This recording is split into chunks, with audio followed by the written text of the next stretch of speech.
And of course, the energetic John Langford. And Sally Thames. That's energetic. It's really nice to do a post-film Q&A with the actual Mekons and the director. This is pretty great. Hey Mark, before we go, I want to first just shout out to Josh and Simfest, who have been huge supporters of this film. I showed a work in progress here 2 or 3 years ago, and they helped us out with sponsoring a fundraiser last fall. So a big thank you and shout out for Simfest. Yes, you may. There are a few people I want to acknowledge who hopefully haven't left, who are in the film, besides the 3 of you from Chicago. Robin Nan from Bloodshot, Ed Roach, and Terry Nelson, and Tom Masters. I didn't see, I hope he's here, but there he is. All right, so Tom Masters. So excellent. So thank all of you guys for your participation, and I'm glad you could make it tonight. So Joe, you just said that you showed scenes as a work in progress here, and you did that for a number of years. We've been watching this film in progress for quite a while. You worked on this for many years, and I could really tell when I saw the clip of myself, and I no longer have those glasses. I haven't had a goatee in about 6 years. And how many years did you work on this film? I started shooting in January of 2008 in the Tiverton, the UK tour. Yeah. Yeah. Wow. And it came together actually really quickly. I had we have mutual friends, and I had met the Mekons at some shows over the years, and I really wanted to do a music documentary and wanted to do something on the Mekons, but so I talked to my friends about just to get basically John's contact info, and this was on the heels of a couple projects that had taken about a year. And both had fallen apart, and I had sort of nothing left, and I wrote to John, and I was like, and saying, I really want to do this film on the Mekons, and he was like, immediate. He was like, yeah, sounds good, we're interested.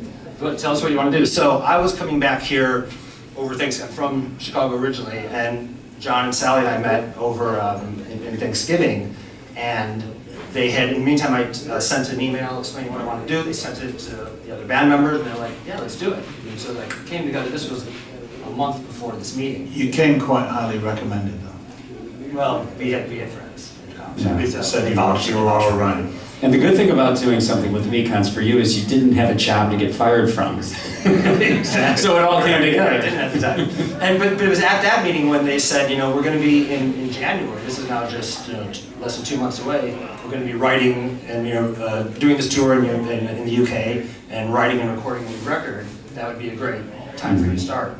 And I had made 3 vows to myself over the course of years making films that I would never start a film before I had the money, and I would never shoot the film myself, and get an actual DP who knows what they're doing, and I would certainly never put my own money into the film.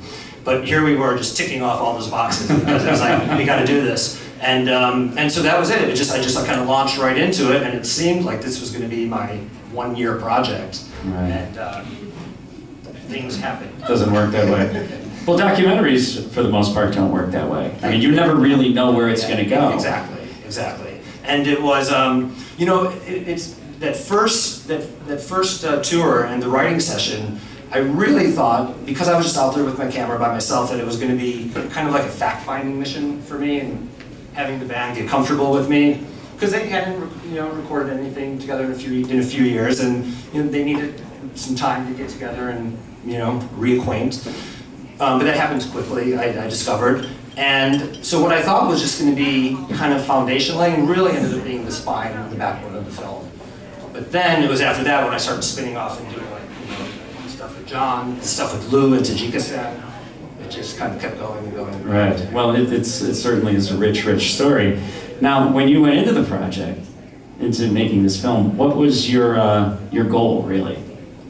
To finish it. No, well, like, how did you envision this? And did the film end up being that or something completely different? It weirdly, it kind of did. I mean, I knew I'm a fan, so that was the first, entry point to this project. But I also knew that they were a band like anyone who's a fan of the Mekons knows that has this story. So there was no doubt in my mind ever that there wasn't film in this. Mm-hmm. So it was just a matter of how it was going to happen. And like I said, that first tour kind of gave it some narrative spine. Then that a couple months later, when they were doing a tour through the Midwest, and that radio interview in St. Paul kind of became almost like a Greek choir that they could, fill in these blanks. Sure. Fill in the blanks. And that's at the point when you start writing proposals with money and stuff. And I did that, and I was kind of shocked to learn about 4 years later when we had a cut together. When I was starting to apply to festivals. Now you know what the film is, and you kind of amend that proposal to say what it really is. That it really kind of adhered to that original proposal pretty closely. Yeah. Well, I think the takeaway from the film is that more than a rock documentary, it really is the arc of the life of an artist. Starting in art school and being young and not really knowing what direction you're going and doing something that's really cool, something you've never done before, and then that evolving over the years to really making amazing art through 30-some years. That's really, kudos to you guys for doing that and for you capturing that on film. It's a great story. Thank you. Thanks. I'm glad that was a reaction, and that's really, something that I'm hoping that is a general audience reaction to, because I wanted it to be more than just a music documentary and have something that's pitched just to the Mekons cult. Mm-hmm. And that was the story to me. I mean, the fact that this process, this journey, and the process of how they do it, but also this, actually the fact that how the Mekons have stayed true to these values that were there from day one, no matter what they did. I mean, I loved the stuff in the mid-90s when the band was like, yeah, we're not, they fall apart, and they started doing all the art stuff. And they put the same commitment and all those stuff. There's just this through line all the way that continues. All right. Hey, John, what's it like watching the film? I mean, it's pretty interesting because does it make you reassess the band in any way or think about the band differently, seeing it up on a screen?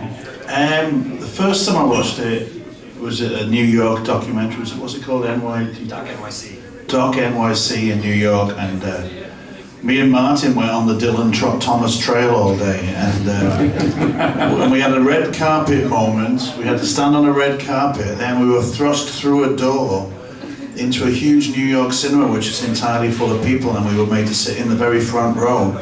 And I didn't have my glasses, and I was desperate for a pee the entire time, and I couldn't see the edges of Kevin's head at certain points. It was just like, his head was so huge. So it was very odd. It was very, very odd, and I didn't remember anything that I'd said in the film. So it was like... Oh, you've been drinking all day. It was like some other people were talking about us, and it was, but afterwards we were meant to do a Q&A, but we all ran out to go to the bathroom and missed it. But the next night we went to Cucaloras, which is a great film festival in Wilmington, North Carolina, and we were in a tiny little theatre full of young people, all like about 25, and they'd never heard of the Mekons, and I was completely stone cold sober when I sat and watched it. And it was really nice to sort of see the reaction. I realised that the film's a very positive interpretation of whatever we've been doing. I mean, and it actually kind of, I think the people there in the room all went home and downloaded our music illegally afterwards. And that's really great. Well, it must be cool to watch your life like that on a screen. And, like I said, the original question being, does it make you think of the band in a different way? I mean, you guys obviously have ideas about the band because you expressed it in the film, but now watching it, stepping back from that, does that bring up for me, anything? it's like, it's Joe's very positive take on what the potential of the Mekons might be. And I appreciate that very much, and I appreciate the fact that he finished it. Because we've been involved in many projects that just didn't get finished. So this was quite wonderful on that level. I don't know, it's just, you'd have to make a film that was 37 years long for me to really, think it was the true story of the Mekons. And then even then, it's like the bits that were interesting about this film were bits of, seeing Susie sitting there slagging off Sally. It was fantastic. Finding out what other. It was interesting, in fact, how all the stories kind of were like when Kevin and Mark were talking about the early years. It's pretty similar to mine. There's no kind of like contention there for me. It's not like, oh, that's not right. That's not how it was. We were a kind of like pack of people and kind of group of people experience. I'm glad people kind of remember it in the same way. Yeah. It's sort of like on the Eclectic Company when you brought John King on the show and talking about those early days in Leeds. That's from the Gang of Four. From the Gang of Four, yeah, John King from the Gang of Four. Sorry, but those were just exciting stories. Such an exciting time, and I think in this film it really comes across that way as well. Yeah.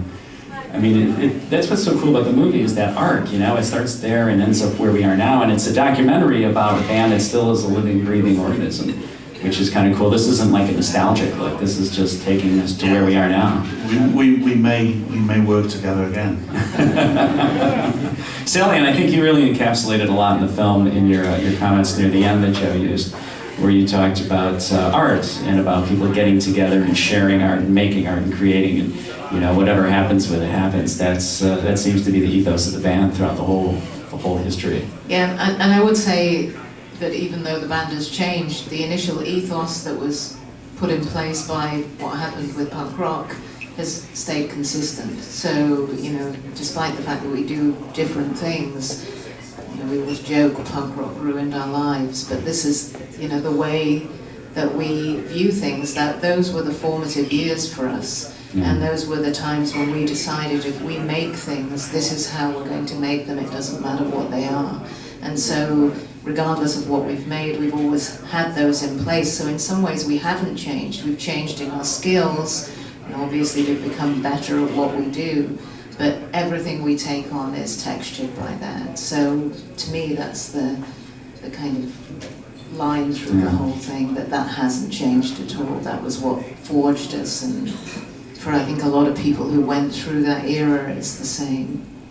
We were nice. We actually tried to play the game at certain points. You could see in that little video where we're trying to amuse the reps around on the road. We even took our clothes off. Does it show that bit? Yeah, it shows at the very end. No, I missed that when I was in the toilet.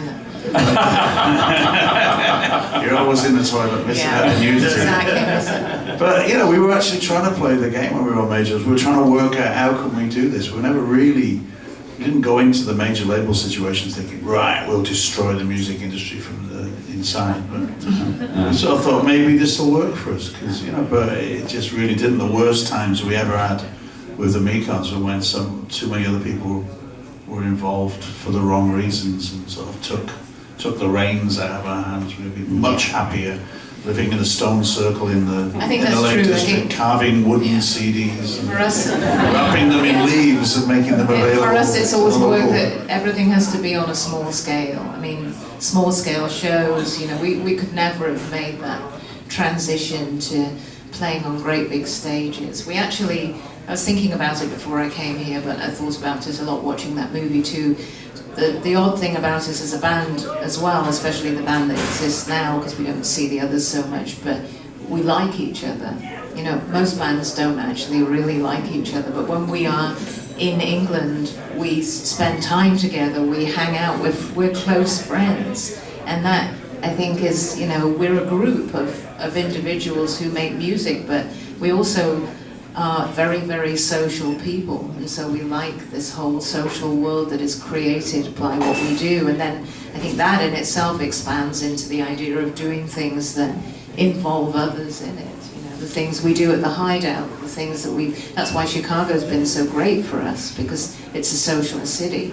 And you can go and create these little events and people come, they enjoy it. It's not got to have this great global thing going on. We're not trying to take something over, we're just making things for our immediate circle. And that's is I suppose why Leeds worked, but the idea that you can do that, and that's what I was saying about human endeavour. I think Leeds never worked. Leeds was a total painful struggle. Well, that's true. But it was a starting point. Yeah, no, but it was like under the threat of kind of violence and kind of indifference. Chicago's never been really like that. Two of my favorite shots in the movie.